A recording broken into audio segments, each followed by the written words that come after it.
We go to the state of Georgia. Governor Nathan Deal has a new tax plan. He's going to cut income taxes from 6 to 4.5%. Well, that sounds pretty good. Well, you got to pay for that somehow. So what he's going to do is he is going to increase sales taxes and get rid of a bunch of tax exemptions that apply to the middle class. So in the end, what winds up happening? It's not that you don't have, it's not that you have lower taxes. You don't. It's that the tax burden has been shifted. So we can put up the graph on it, and if you're making over $180,000, well, this is an awesome deal for you.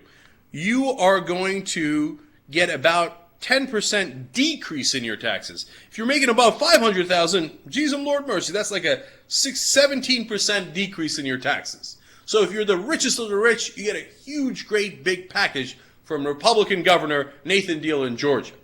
Well, what if you're in the middle class? You're, between $20,000 and $180,000. Well, sad day for you. You're getting a tax increase.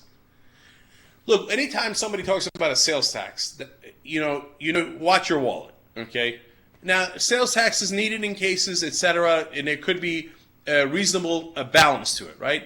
But what is happening now throughout the country is they're cutting the estate tax for the rich, and I'll show you that in a second. And they're cutting income taxes so that the richest 2% pay less, right? But they got to make it up, so they charge in sales tax, which is such a higher percentage of a middle class family's income, because they take the money and then they got to buy stuff to get by. Whereas if you're making $500,000, the amount of things that you're buying is on a daily basis, like food, gas, etc., is a much smaller percentage of your income. So the rich get richer and the middle class get hit again. Republican 101. All right, and quickly, let me give you a list across the country of all the Republican governors cutting estate taxes. You got Paul LePage in Maine. He's extending the estate tax exemption from $1 million to $2 million. How's he doing it? Well, he's going to raise property taxes on the middle class. He's freezing health care funding for working parents, cutting money from schools, and raising the retirement age for public workers. Hey, the rich got to get paid, man. They got to get paid. How about Ohio? John Kasich. His proposal is to completely eliminate the estate tax. And how is he going to do it? Budget cuts of 25% for funding of local schools, $427 million for nursing homes, $1 million for food banks, $12 million for children's hospitals, $15.9 million for an adoption program for children with special needs. All cut because the rich gotta get paid.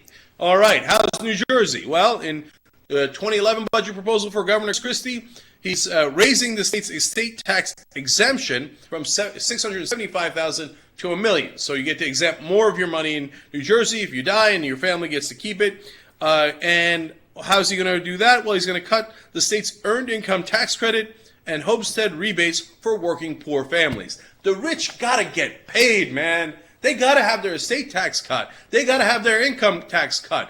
Who's going to pay for that? Of course, you are, if the Republicans get their way. Why anybody votes Republican in this country is, well, it's not beyond me. I know why. Because then they take all this money from the rich and they buy a whole heap of political ads to deceive you. Tell your friends, tell your neighbors, tell your family, tell Randy Gonzalez they're lying to you. Don't believe their ads at all.